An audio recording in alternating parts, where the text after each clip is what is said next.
Jagananna Janata garage ఇచ్చట అన్ని రిపేర్లు చేయబడును. ఒక సాధారణ ప్రశ్న అడుగుతాను, సమాధానం చెబుతారా? మీలో ఎవరైనా? ఒక రైతు కష్టాల్లో ఉంటే ఎక్కడికి వెళతాడు? ఒక విద్యార్థి తన భవిష్యత్తు గురించి ఆందోళనలో ఉంటే ఎక్కడికి వెళతాడు? ఒక నిరుద్యోగ యువకుడు ఉద్యోగం కోసం ఎదురు చూస్తూ నిరాశ చెందితే ఎవరిని ఆశ్రయిస్తాడు? సాధారణంగా సమాధానం ఒకటే, ప్రభుత్వం దగ్గరికే. కానీ ప్రజలు మాత్రం అధికారంలో ఉన్న బీజేపీ, జనసేన, తెలుగుదేశం ఈ మూడు పార్టీలను సైతం కాదని, అధికారంలో లేని వ్యక్తి, ప్రతిపక్ష హోదా కూడా లేని వ్యక్తి, కేవలం పులివెందుల ఎమ్మెల్యే అయిన జగన్ దగ్గరికే ఎందుకు వెళుతున్నారు? ప్రభుత్వం మీద నమ్మకం లేకపోవడం. న్యాయం చేయాల్సిన ప్రభుత్వమే అన్యాయం చేస్తుంటే, రక్షకులే భక్షకులవుతుంటే, కంచే చేను మేస్తుంటే, కంటికి పాపలా చూసుకోవాల్సిన ప్రభుత్వమే ప్రజల కళ్ళల్లో కారం కొడుతుంటే, వ్యవస్థలన్నీ అధికారంలో ఉన్న నాయకులకు కొమ్ములు కాస్తుంటే, ప్రజలంతా కలిసి ఈ ప్రభుత్వానికి వ్యతిరేకంగా, వ్యవస్థలకు వ్యతిరేకంగా పోరాడగలిగేది మాత్రం ఒక్క జగనేనని జగన్ ఇంటి తలుపులు తడుతున్నారు. చంద్రబాబు గారు మెగా డిఎస్సి అంటూ చేసిన మొదటి సంతకంతోనే మోసం ప్రారంభమైంది. ఎంతలా అంటే, పేకాట ఆడే వాళ్లకు కూడా ఉద్యోగాలు ఇస్తారని మొదటిసారి నేను తెలుసుకున్నా. పేకాట ఆడితే పోలీసులు వచ్చి పట్టుకోవడం చిన్నప్పటి నుంచి చూస్తున్నా. కానీ మొదటిసారి ఆ పేకాట పాపారావులకు స్పోర్ట్స్ కోటాలో వ్రాత పరీక్ష కూడా లేకుండానే మెరిట్ లో ర్యాంకు వచ్చిన అభ్యర్థులను సైతం కాదని టీచర్ ఉద్యోగాలు ఇవ్వడం చూసి అవాక్కయ్యా. ఇప్పటి నుంచి విద్యార్థులందరికీ పేకాట పాఠాలు నేర్పించాలి అనుకుంటుందేమో ఈ ప్రభుత్వం. పేకాటే కాదు, పబ్జీ ఆడుకునే వాళ్లకు కూడా ఇక నుంచి ప్రభుత్వ ఉద్యోగాలు ఇస్తారేమో నాకు తెలీదు. 29 గేమ్లను 67 గేమ్లకు పెంచారు. బ్రిడ్జి గేమ్ అంటూ పేకాటను ఒకటే ఎందుకు? కర్ర బిల్ల, తొక్కుడు బిల్ల, జిల్లా కట్టే, బారా కట్టే, గోలీలాట ఈ ఆటలను కూడా చేర్చి ఉంటే చాలా బాగుండు. చంద్రబాబు గారు, మీరు నిర్వహించింది మెగా డిఎస్సినా లేక ఉద్యోగార్థులను మోసం చేసిన దగా డిఎస్సినా? ట్రాన్స్పరెన్సీ ఎక్కడ ఉంది సార్? పేపర్లు leak, data delete, merit list మాయం. దీనిపై మీ సమాధానం ఏంటి చంద్రబాబు గారు? జగన్ హయాంలో ఇచ్చిన డిఎస్సిని రద్దు చేసి, ఉద్దేశపూర్వకంగా ఆలస్యం చేసి, కొత్తగా మళ్లీ నోటిఫికేషన్ ఇచ్చి, దాన్ని మీ పబ్లిసిటీకి వాడుకుని, తీరా పరీక్షల్లో మీరు చేసిన నిర్వాహకాలు, స్కామ్లతో ఉద్యోగార్థులకు చేసిన ద్రోహాలు, మీ సుపుత్రుడు నారా లోకేష్ శాఖలో లీకులతో సాగిన డార్క్ ఆపరేషన్ ను ఎందుకు దాచిపెడుతున్నారు? పరీక్ష నిర్వహణలో చురుగ్గా పాల్గొన్న ఎస్సీఆర్టీ అవుట్సోర్సింగ్ ఉద్యోగికి మొదటి ర్యాంక్ ఎలా వచ్చింది సార్? ఆ తర్వాత ఆ వివరాలను డేటాబేస్ నుంచి ఎందుకు డిలీట్ చేశారు? మెరిట్ లిస్టులను ఎందుకు దాచిపెట్టారు? టాపర్ వివరాలను ఎందుకు తొలగించారు? సెలెక్ట్ అయిన వారికి మాత్రమే నేరుగా మెసేజ్లు ఎందుకు రహస్యంగా పంపారు? కలెక్టర్ కార్యాలయాల్లో ఎంపికైన వారి జాబితాలో ఎందుకు పెట్టలేదు సార్? 15 లక్షలకు స్పోర్ట్స్ కోటా పోస్టుల బేరసారాల మీ పార్టీకి చెందిన నాయకుడే ఈ డీల్స్ కుదిర్చిన మాట వాస్తవం కాదా? ఎప్పుడు క్రీడా మైదానంలో అడుగు పెట్టని వాళ్ళకి కూడా ఫేక్ సర్టిఫికెట్లు ఇచ్చిన మాట వాస్తవం కాదా? ఇంటికే పిలిచి డీల్స్ చేస్తారా? రిక్రూట్మెంట్ అనుకున్నారా లేక వేలం పాట అనుకున్నారా? ప్రతిభ ఉన్న ఉద్యోగార్థుల మాటేమిటి? టెట్ కన్వీనర్ గా ఉన్న అధికారే డిఎస్సి పరీక్షకు కన్వీనర్ అయినప్పటికీ ఉన్నపలంగా టెట్ కన్వీనర్ ను తొలగించి విద్యాశాఖలోని జాయింట్ డైరెక్టర్ ను డిఎస్సి కన్వీనర్ గా ఎందుకు పెట్టారో? దీని వెనుక మతలబు ఏంటి? Mega DSC, mega leak, mega అవినీతి. దీనికి బాధ్యత వహిస్తూ లోకేష్ ని పదవి నుంచి తప్పించి వెంటనే సిబిఐ దర్యాప్తును కోరండి. ప్రతిభ చూపిన అభ్యర్థులకు న్యాయం చేయండి. మీలో ఎంత మాత్రం చిత్తశుద్ధి ఉన్నా, నిజంగా కష్టపడి చదివి ఎన్నో ఏళ్లుగా ఇబ్బందులను ఎదుర్కొంటూ లక్షలాది రూపాయలు ఖర్చు పెట్టి చదువుకుని వేలాది రూపాయలను కోచింగ్ సెంటర్లకు కట్టి ఎన్నో ఏళ్లుగా ఎదురు చూస్తున్న నిరుద్యోగులకు 5 ఏళ్లకో 10 ఏళ్లకో ఒక్కసారి డిఎస్సి నోటిఫికేషన్ పడితే లక్షలాది మందితో పోటీపడి అందులో పాస్ అవ్వడమే కాదు, మెరిట్ సాధించి ర్యాంకును పొందినా సరే ప్రభుత్వం వారు స్పోర్ట్స్ కోటా అంటూ, హారిజంటల్ రిజర్వేషన్ అంటూ లోకంలో ఎవ్వరికీ తెలియనటువంటి జీవోలను విడుదల చేస్తూ పరీక్ష రాయడం, పాస్ అవ్వడం, కాల్ లెటర్ పొందడం, 1:2 రేషియో ఇంటర్వ్యూలకు పిలవడం, సర్టిఫికెట్ల వెరిఫికేషన్ కూడా సక్సెస్ఫుల్ గా కంప్లీట్ అవ్వడం. ఇన్ని దశలు దాటిన తర్వాత ఎన్నో ఆటంకాలను ఎదుర్కొని నిలబడినా సరే అటువంటి వారిని సైతం కాదని, మీకు కావలసిన వాళ్లకు ఆమ్యామ్యాల ఆర్థిక వ్యవహారాలతో అక్రమాలు చేసి అర్హత కలిగిన అభ్యర్థులకు ఉద్యోగాలను దూరం చేశారు. జగన్ అధికారంలోకి వచ్చిన వెంటనే కేవలం 4 నెలల్లోనే 1,30,000 సచివాలయ ఉద్యోగాలను భర్తీ చేశాడు. 18 లక్షల మంది పరీక్షలు రాశారు. కానీ ఎక్కడా ఎటువంటి చిన్న పొరపాటు కూడా జరగలేదు. కానీ కేవలం 16,000 ఉద్యోగాలను భర్తీ చేయడం మీ చేత కాలేదు సక్రమంగా. 40 సంవత్సరాల ఇండస్ట్రీ, అంతులేని రాజకీయ అనుభవం దేనికండే? ప్రజల్ని మోసం చేయడానిక? భారతదేశంలో నీట్ పేపర్ లీక్ అయి పదుల సంఖ్యలో విద్యార్థులు మరణించారు. ఎన్నో లక్షల మంది తీవ్ర వేదనకు గురయ్యారు. అందుకే కాక్రోచ్ జనతా పార్టీ ప్రజలందరి తరపున ప్రజలందరితో కలిసి ఎడ్యుకేషన్ మినిస్టర్ ధర్మేంద్ర ప్రధాన్ ని రాజీనామా చేయాలని డిమాండ్ చేస్తుంది. భారతదేశంలో నీట్ పేపర్ లీక్ అయి ఇంత అవినీతి జరిగితే ఆంధ్రదేశంలో ఏకంగా పేపర్లు leak, data delete, merit list మాయం జరిగితే నారా లోకేష్ రాజీనామా చేయకుండా ఎందుకు ఇలానే ఉంటాడు?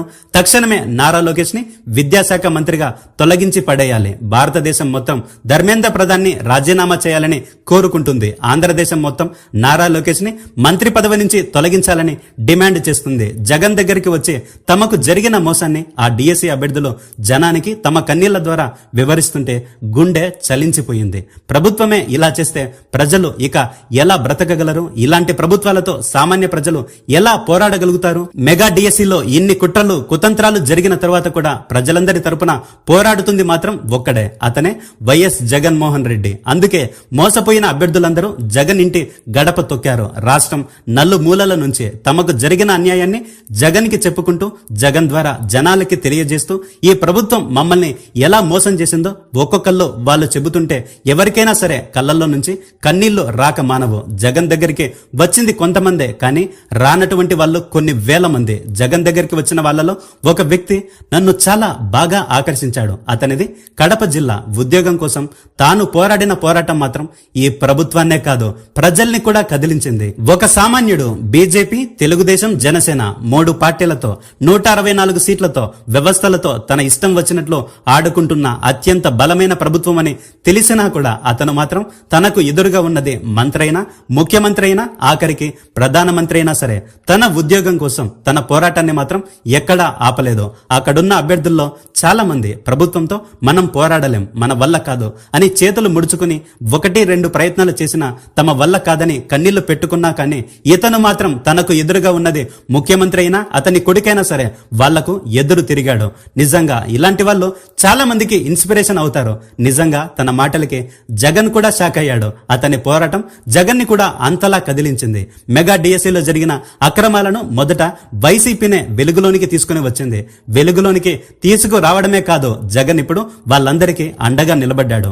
ప్రజల తరపున జగన్ పోరాటం చేస్తున్నాడు. వెంటనే సిబిఐ దర్యాప్తుకు కూడా డిమాండ్ చేశాడు. ఎవ్వరూ ₹1 కూడా ఖర్చు పెట్టుకోకుండా ఖర్చు మొత్తం తానే భరిస్తానని, కోర్టుల ద్వారా న్యాయం జరిగేలా చూస్తానని, అవసరమైతే ఎందాకైనా వెళ్దామని ఎవ్వరూ అధైర్యపడకండి, నేను మీకు తోడుగా ఉన్నాను, మీకోసం నేను పోరాడుతాను. ఒకవేళ ప్రభుత్వం ఈ వ్యవస్థలో న్యాయం చేయకపోయినా సరే కళ్ళు మూసి తెరిచేలోపు 3 ఏళ్లలో అధికారంలోకి వచ్చేది మళ్ళీ మన ప్రభుత్వమే. మళ్ళీ మీకోసం ప్రత్యేకంగా ఎంక్వైరీ కమిటీని ఏర్పాటు కూడా చేస్తానని చెప్పాడు. ఎప్పుడో 20 ఏళ్ల క్రితం అన్యాయానికి గురైన 1998 డిఎస్సి బ్యాచ్ వాళ్ళకే మేలు చేశా. అటువంటప్పుడు మీకు చేయనా చెప్పండి? అవసరమైతే మీకోసం కొత్తగా ఉద్యోగాలనే సృష్టిస్తానని చెప్పి అందరికీ భరోసానిచ్చాడు. ఇది కదా ఎవరైనా ఒక లీడర్ నుంచి కోరుకునేది. ఇక ముఖ్యంగా చెప్పాల్సింది మన రాజధాని అమరావతి రైతుల గురించి. 2014లో తెలంగాణలో ఓటుకు నోటు కేసులో దొరికిపోయిన తర్వాత ఉన్నట్టుండి హఠాత్తుగా రాత్రికి రాత్రి విజయవాడకు బయలుదేరిన చంద్రబాబు గారు విజయవాడ పరిసర ప్రాంతాల్లో రాజధాని అని ప్రకటించి రైతుల భూములు లాక్కోవడానికి ప్రయత్నించినప్పుడే రైతులందరూ ఎదురు తిరిగారు. లేనిపోని ఆశలు రేపి గాల్లో మేడలు కడతానని చెప్పి రైతుల దగ్గర నుంచి ల్యాండ్ పూలింగ్ పేరుతో భూములు తీసుకున్నారు. అప్పటి నుంచి ఇప్పటి వరకు ఒక్క రైతుకు కూడా ఫ్లాట్ కేటాయించి ఇల్లు కట్టించిన పరిస్థితి అయితే లేనే లేదు. అందుకే అమరావతి ప్రాంత ప్రజలు, రైతులు తెలుగుదేశాన్ని, నారా లోకేష్ ని మంగళగిరిలో సైతం ఓడించి వైసీపీని గెలిపించారు. జగన్ గెలిచిన తర్వాత అమరావతి రైతుల కోసం కౌలును కూడా పెంచాడు. అవసరమైతే మీ భూములు మీకే ఇస్తానని కూడా చెప్పాడు. కానీ ఆనాడు రైతులు గాల్లో మేడలు కట్టుకుని చంద్రబాబే తమకు మేలు చేస్తాడని భావించి జగన్ కి మొండి చెయ్యి చూపించారు. అన్నం పెట్టే చెయ్యిని కాదని నోటికాడ కూడును కూడా లాక్కుని అన్నం ప్లేటుని సైతం కాళ్లతో తన్నే వాళ్ళనే తెచ్చుకుంటే పరిస్థితి ఇలా కాకుంటే మరి ఎలా ఉంటుంది చెప్పండి రైతులారా? 50,000 ఎకరాలతోనే ప్రపంచ స్థాయి రాజధాని అని చెప్పాడు. మరి ఇప్పుడేమో 50,000 ఎకరాలైతే కేవలం మున్సిపాలిటీనే అవుతుందని చెబుతున్నాడు. ప్రపంచంలో ఎక్కడా లేని రైల్వే స్టేషన్ అంటున్నాడు. పక్కనే గన్నవరం లాంటి ఇంటర్నేషనల్ ఎయిర్పోర్ట్ ఉన్నా సరే దానికంటే మించిన ఎయిర్పోర్ట్ ను కడతానని గాల్లో మేడలు కడుతున్నాడు. ఈ 50,000 ఎకరాలే కాదు, మరో 50,000 ఎకరాలను సైతం రైతుల దగ్గర నుంచి లాక్కోవడానికి ప్రయత్నిస్తున్నారు. రెండో దశ, మూడో దశ అని పేర్లు చెప్పి లక్షల ఎకరాలకు పెంచుకుంటూ పోతున్నారు. జగన్ హయాంలో జగన్ కి వ్యతిరేకంగా న్యాయస్థానం టు దేవస్థానం అనే పాదయాత్ర చేసిన అమరావతి ప్రాంత రైతులు ఇప్పుడేమో తాడేపల్లి గూడెంలోని జగన్ ఇంటికి క్యూ కడుతున్నారు. ఈ ప్రభుత్వం చేసే అన్యాయాల నుండి మమ్మల్ని కాపాడగలిగేది ఒక్క జగన్మోహన్ రెడ్డి మాత్రమే అని వాళ్ళు ఇప్పుడు తెలుసుకుంటున్నారు. చేతులు కలక ఆకులు పట్టుకుంటే ఏంటి సార్ ప్రయోజనం? ముందుగానే మీ భూములు మీకే వెనక్కి ఇస్తానన్న జగన్ని వద్దని, మీ పొలాలని ఇళ్లని సైతం లాక్కునే వాళ్ళని మీరు నమ్మినప్పుడు ఇలా కాకుండా మరి ఎలా జరుగుతుంది చెప్పండి? అందుకే దురాశ దుఃఖానికి చెటని పెద్దలు ఏనాడో చెప్పారు. ఏది ఏమైనప్పటికీ తన వద్దకు వచ్చిన అమరావతి ప్రాంత రైతులకు సైతం లీగల్ గా నేనే తోడుంటానని, హైకోర్టు కాదు అవసరమైతే సుప్రీంకోర్టు వరకు వెళ్లి న్యాయం చేస్తానని, లీగల్ గానే కాదు అన్ని రకాలుగా తోడుగా ఉంటానని, మీకోసం ప్రభుత్వానితో నేను పోరాడుతానని, ఈ వ్యవస్థలు ప్రభుత్వం మీకు అన్యాయం చేస్తే నెక్స్ట్ మనం అధికారంలోకి వచ్చిన తర్వాత ప్రతి ఒక్కరికి మేలు చేయడమే కాదు అవసరమైతే మీ భూములు మీకే వెనక్కి కూడా ఇచ్చేస్తానని హామీ ఇచ్చాడు. ప్రజలు అధికారాన్ని కాదు తమ బాధను వినేవారిని వెతుకుతున్నారు. కుర్చీ మీద కూర్చోవడం నాయకత్వం కాదు, కష్టాల్లో ఉన్నవారి పక్కన నిలబడటమే నిజమైన నాయకత్వం. ప్రభుత్వం తలుపు మూసుకుంటే ప్రజలు మరో తలుపు తడతారు. అదే నిజమైన ప్రజాస్వామ్యం. న్యాయం ఆలస్యమైతే అది కేవలం ఆలస్యం కాదు, బాధితుడికి అది మరో శిక్ష. ఒక అభ్యర్థి కన్నీటి వెనుక ఒక కుటుంబం కల ఉంటుంది, ఒక రైతు ఆవేదన వెనుక ఒక తరం భవిష్యత్తు ఉంటుంది. డిఎస్సి అమరావతి రైతులే కాదు, రాష్ట్రంలో ఏ సమస్య ఉన్నా ఎక్కడున్నా సరే రైతులకు గిట్టుబాటు ధర దగ్గర నుంచి విద్యార్థులకు ఫీజు రీఎంబర్స్మెంట్, ఆరోగ్యశ్రీ వరకు రాష్ట్రంలో ఎక్కడైనా అన్యాయం అక్రమం జరిగినా అక్కడికి వెళ్లి మరి నేను మీకు తోడుగా ఉన్నాను అని చెప్పడమే కాదు, ఆర్థికంగా అన్ని రకాలుగా అండగా నిలబడేది మాత్రం ఒక్క జగన్ మాత్రమే. అందుకే ఆంధ్రప్రదేశ్ లో కూటమి ప్రభుత్వానికి ఎదురు నిలిచేది, కలబడేది, చివరాఖరికి గెలిచేది జగన్ మాత్రమే. అందుకే ఇది జగనన్న జనతా గ్యారేజ్, ఇచ్చట అన్ని రిపేర్లు చేయబడును. నేను ఒక లెటర్ రాసి సార్ దగ్గర స్టాంప్ కొట్టించుకోవడానికి వెళ్ళాను సార్. అక్కడ చూపిస్తే నాయనా మీరు లెటర్ రాసినంత మాత్రం మేము స్టాంప్ కొట్టిస్తే మీరు కోర్టుకు వెళ్తారు, మేము స్టాంపులు ఏం కొట్టించాము. అప్పుడే నా చేతిలో నుంచి లాగేసి అంత గెలికేసినారు సార్. స్టాంపు నువ్వు కోర్టుకు వెళ్తావు, నువ్వు అసలు నువ్వు అర్హుడు కాదు, నువ్వు వెళ్ళిపో అని చెప్పి లాగేసినారు సార్. నీ దగ్గర ఏం ఆధారాలు ఉంటే తెచ్చుకోపో, మేము ఏం ఇవ్వము అని చెప్పారు సార్. లోకేష్ సార్ ఛాంబర్కి లెటర్ కూడా రాసి ఇచ్చాను సార్. అక్కడ లోకేష్ సార్ ఛాంబర్కి లెటర్ వెళ్ళిపోతే అక్కడ ఓఎస్డి వెంకటరమణ సారు మాకు విద్యాశాఖ మంత్రితో కలుస్తాం సార్ అంటే, మీరు కలవడానికి లేదు డిఎస్సి వాళ్ళు, మీరు బయటికే వెళ్ళండి, ఏమన్నా ఉంటే మాతో డిస్కస్ చేయండి అని చెప్పి నా దగ్గర లెటర్ రాసుకొని స్కూల్ ఎడ్యుకేషన్కి ఫార్వర్డ్ చేస్తాను. జస్ట్ ఇట్లా సీల్ వేసి ఇచ్చారు సార్ స్కూల్ ఎడ్యుకేషన్కి. మా నేషనల్ కమిషన్కి కూడా వెళ్ళాను సార్. నేషనల్ కమిషన్ అంతర్ Singh Arya sir director, NCST director sir దగ్గర వెళ్ళాను. అలాగే మన కమిషనర్ సార్ వాళ్ళందరూ వెళ్ళారు సార్. నాకు హీరింగ్కి పిలిచారు సార్. అక్కడ హీరింగ్ పిలుచుకొచ్చి నేషనల్ కమిషన్ వాళ్ళ సార్లు, ఏందయ్యా క్యారీ ఫార్వర్డ్ వేకెన్సీస్ నువ్వు పిల్లోనికి కానీ అన్ని రోజులు తిప్పుకుంటాడు, ఏం తమాషాలు చేస్తారా మీరు, 15 రోజుల్లో ఇవ్వకపోతే మీకు మళ్ళీ ఉంటుందని చెప్పి సార్ వాళ్ళు చెప్పారు సార్. ఇప్పటికీ 50 రోజులు అయిపోయింది సార్, ఇవ్వలేదు సార్ మాకు. సార్ మీరు ఎట్లా పడితే ఎట్లా ర్యాంకింగ్ ఇచ్చారు, ఎందుకు సార్ అంటే, మా ఇష్టం వచ్చినట్టు ఇస్తాం నాయన, నువ్వు ప్రశ్నించకూడదు, నువ్వు ప్రశ్నించితే బయటికి వెళ్ళిపో, నీకేం సంబంధం లేదని చెప్పారు సార్. సార్ 125 టాపా 197 టాపా, మీరు 197 ఫస్ట్ టాప్లో పెట్టి 125 ఎందుకు కిందికి పెట్టారు సార్ అంటే, ఆయన మేము పిలిచినట్టు నువ్వు రా, నువ్వు చెప్పేటట్టు మేము మాట వినకూడదని బయటికి తోశారు సార్ నాకు. సరే అని చెప్పి నేను కోర్టు కూడా ఆశ్రయించాను సార్. ఇవేమీ జరగలే. ఇంకా ఫైనల్ గా మన సార్ దగ్గర వస్తే ఏదో న్యాయం జరుగుతుంది. చాలా కష్టపడి మా తలరాత్రులు మారుతాయని మేము అనుకున్నాం అన్నయ్య, కానీ ఇలా రోడ్డున పడతామని మేము అస్సలు అనుకోలేదు. మాకు చాలా అన్యాయం జరిగింది అన్నయ్య. మాకు ఎవరి ఉద్యోగాలు మాకు వద్దు, మాకు వచ్చిన ఉద్యోగాలు మాకు ఇప్పించండి అన్నయ్య. చాలా కష్టపడుతున్నాం అన్నయ్య. మేము మా జాబ్ వచ్చిందని వాళ్ళే కంగ్రాచులేషన్స్ అని చెప్పారు అన్నయ్య. ఎక్కడ కూడా అన్యాయం అనేది ఎవరికి జరిగినా కూడా we will repair the system, we will ensure that everybody is posted back. So బాధపడితే సాధించేది ఏమైనా గుర్తుపెట్టుకో, ఈ మనం పోరాటం చేస్తేనే మన సమస్య అనేది హైలైట్ అవుతుంది, అందరి దృష్టికి వెళ్తుంది, న్యాయం అనేది జరుగుతుంది. న్యాయం అనేది కూడా మనం పోరాటం చేయకపోతే జరగదు.